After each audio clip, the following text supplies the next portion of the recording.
In front of the Trump International Hotel and Tower, he had a sculpture built. It's his homage to globalization. It's a globe inspired by the Perisphere, the Unisphere. There's a design from the 1939 World's Fair. It's called the Columbus Circle Globe. In one of his office buildings, in one of his own offices, he has a painting of Apollo or a print or something like that. You would think for someone that claims to be, one of those God followers, he'd have like a picture of the Last Supper or something. But that's not the case. I remember when we stood in front of that church holding the Bible and Millie walked off in a huff, great stage act. But Trump was holding up the Bible and, people say, oh, he's just doing a photo op. But watch the body language. When he held up the Bible, he was like that, And that bothered me. He held it very flippantly, very lazily. Like it's like, all right, here it is. For you people watching, That should be unsettling. Now, for those fans of Alex Jones, even he said the Pentagon went to Trump about being president to save America, right? Well, that's assuming the part of what he said about the Pentagon going to him is true. Maybe they did, maybe decades ago, because this plan has already been in place for a long time. But let's say the story about the Pentagon going to him is true, all right? You mean that's the same Pentagon that allowed itself to get hit by a missile, send out government agents to confiscate video footage of the incident, and then turn around and tell people Wonder Woman's jet hit them? Wonder Woman's jet's invisible. This is the same Pentagon that wants pregnant women to fly fighter jets. It's the same Pentagon that's pushing this UFO deception. We really supposed to trust all that? No. And you remember, I saw it. It was Donald Jr. He had a show called Triggered. It was a podcast or something. He had an episode where he spoke to his dad, Mr. Trump there, about UFOs and aliens. He asked him, do they exist, right? And all Trump could say was, well, it's very interesting. It's very interesting, right? So what that tells me is that somebody's told him about the aliens, fallen angels, whatever they are, right? And if Trump's such an outsider, if the establishment hate him so much, why would they tell him about such top secret information that's supposed to be only for the establishment? But there he is discussing it, being very vague about it, but still, he's obviously aware of the situation. Someone's made him aware of the situation. So that doesn't sit well with me either. And once again, for those Alex Jones fans, he says that besides himself, Tucker Carlson's going to be removed by these establishment types, by these globalist types. I think that part's false, and here's why. Because every night, or not every night, but a lot of his nights, he's out there pushing the Pentagon's version of the UFO disclosure. So, remember when Tucker Carlson, after the election says, I'm not going anywhere, I made a deal.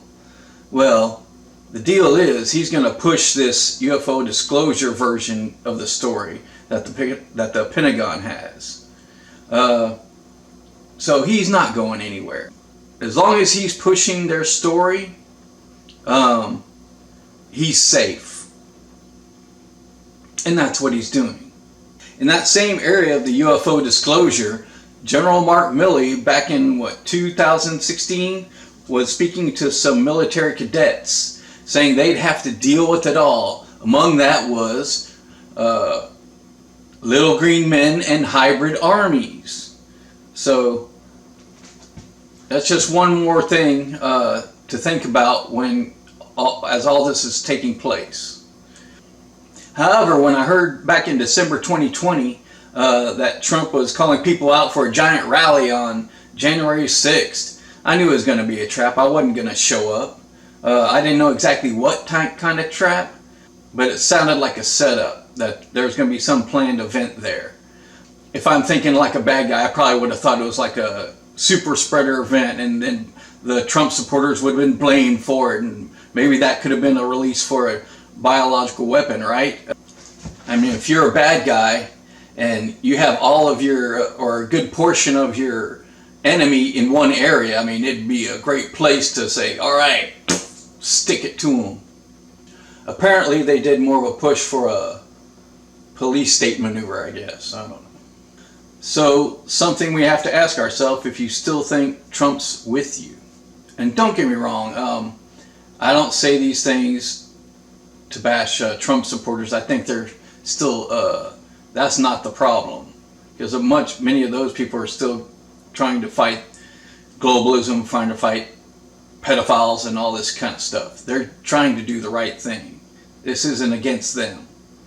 I just don't want people to be misled by some false leader. So what we have to ask ourselves then is, did Trump pardon those 400 plus people from the January event? Well, no, of course not. People will say, well, he couldn't because no one would help him do it. He's surrounded by all these bad people, right? No. If that were the case, after his presidency was over, he could have easily started up fundraising to raise up for lawyers or whatever for these people that were arrested at that Capitol event. But he didn't. That wasn't the plan. He never planned to help them. He was there as the bait to draw all the pro-Americans in who would challenge this new tyranny. Law and order, right? So who did he pardon? Lil Wayne, Kushner's dad.